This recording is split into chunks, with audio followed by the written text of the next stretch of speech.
He could never tell you what pissed him off more. Well, he could, but he would never stop speaking, as they always put it. The atrocities he wanted to inflict upon them. They were just as inhumane as they claimed his kind to be. That's it. Do not look in his direction. Continue on. That's it. Found her, Master. Brought her back just as instructed. What'd you just now tell her? What'd you say to Bats? No words were spoken, none of consequence. You're a liar. You damn liar. I saw you talking with her. Tell me. Can I speak of what did not occur? Oh, Master Black, bro! Master! You come here. Master, I said come here! I brought her back just like you said. Come here! Master! Master! I got it just as instructed. Master! You stay away from Pat's boy.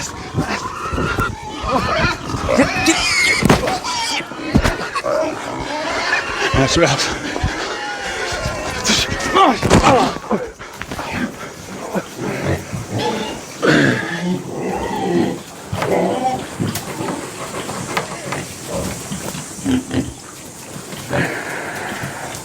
The split personalities on these guys were insane. Hard to believe that they can act civilized and then switch up on a dime. The worst part was the way they degraded them so casually. And that servant,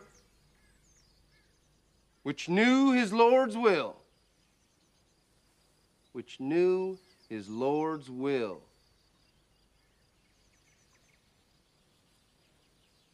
and prepared not himself,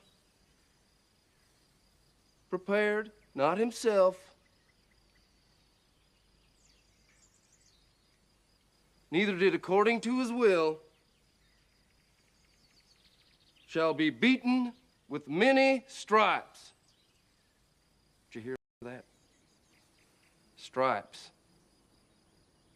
That nigga that don't obey his Lord, that's his master, do you see? That there nigga shall be beaten with many stripes. Now many signifies a great many. 40, 100, 150 lashes.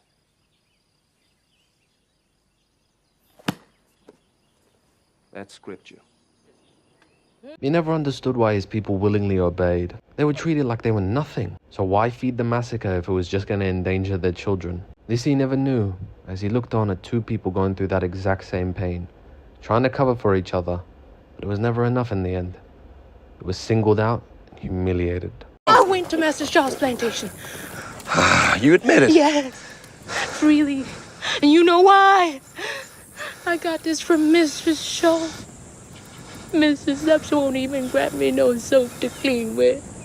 I stink so much to make myself gag. 500 pounds of cotton, day in, day out. More than any man here. And for that I will be clean. That's all I ask. This here, what I went to Shaw's for.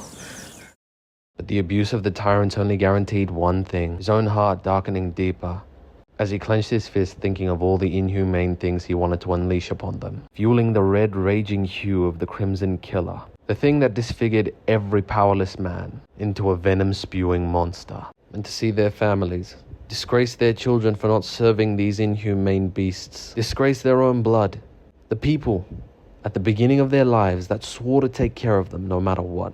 Treat them as if they were the ones inflicting all of this injustice upon them. It only made him more susceptible to the parasitic rage of the ring itself. How empty could all of you be? Why let them be subjected to this pain? They only want to free you. You're only keeping them in that cage. They don't disgrace you.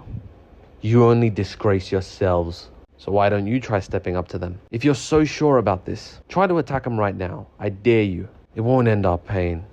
Just make it worse. And it certainly doesn't make you a man. Hey, I'll be a man right after you start treating your son like he deserves to be treated more than just nothing. Don't delude yourself, boy. We have no power against them.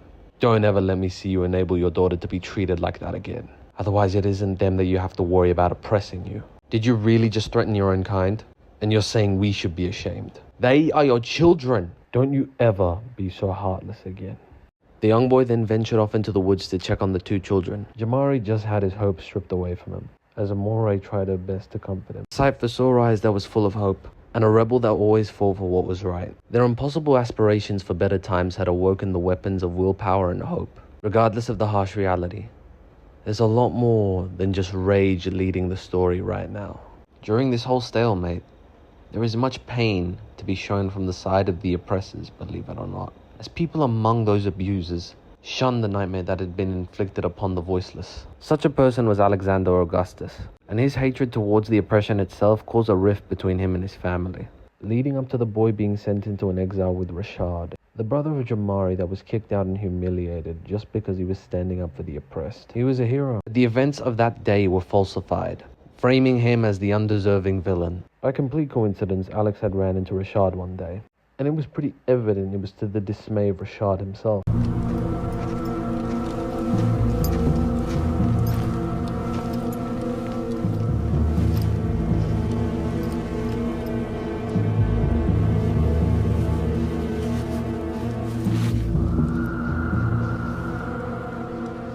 Do you want them?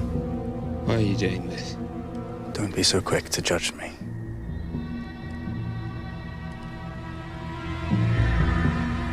You fear me, Amaris, don't you? I know the hatred and suspicion with which men treat those with magic. You and I are not so different. Innocent people, women and children. Uther pursued me. He hunted me like an animal. I know. What do you know about anybody's life, boy? He killed every one of my kind. I alone escaped. Why would he not let me be? What was it that I had done that he wanted to destroy the life I built, abandon the woman I loved? He sent knights to kill me. I was forced to come here, to this. Look around, boy. Let Uther die.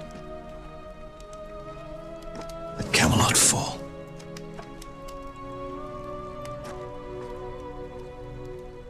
You want everyone in Camelot to die. Why should I care? What if one of them was your son? I don't have a son. He tried to show some form of hatred for the things that his people have done to them, but Rashad was having none of it. All he saw was tyranny in every face, and it only made Alex hate his people even more, as the crimson hue itself intensifies yet again. Days later, Rashad got a visit from his brother. You shouldn't be here. Father knew he'd have your head. Nah, don't worry. I should be okay. Are you sure? We're family. We don't turn our backs on each other. So why did he do it to me? Shard, he had no choice. Family stands by each other, little brother. You know how powerful those people are. I don't care. I would have willingly bit the bullet for him. So why didn't he do it for me? There are parents that would have done anything for us. That's getting very hard to believe. You should get going before you're spotted. And who knows what those idiots might do to you. None of that's gonna take me away from my family. I assume you brought my weekly treat just the way you like it. Amore made it. You don't say. A lot has changed from the last time we spoke, huh? Just shut up and eat. Help yourself. I already had before I came here. Don't worry about me. You worked the whole week to get me this, alright? You're not gonna starve. Now sit. We got a long chat about this little Amore situation. Very funny, big man. Jamari had told Rashad about everything that has happened from the last time they spoke. And sadly, for the millionth time, the conversation does take a turn for the worst. One of these days, you're gonna have to stop seeing me, brother. I can't let you rot out here, and I won't let you lose your life for me. These guys, they have eyes everywhere. There's no doubt that one of these days you're gonna end up killed. No, I can't just leave you here. I'm the older brother, remember? I'll be alright out here, don't worry. I'm more frightened for you that you're in there with them. I sometimes wonder why you don't even want to erupt with anger against these guys. If you knew the things I wanted to do to them. Oh, no. Don't go there. I don't want you losing your soul. Why do they keep hurting us? I don't know.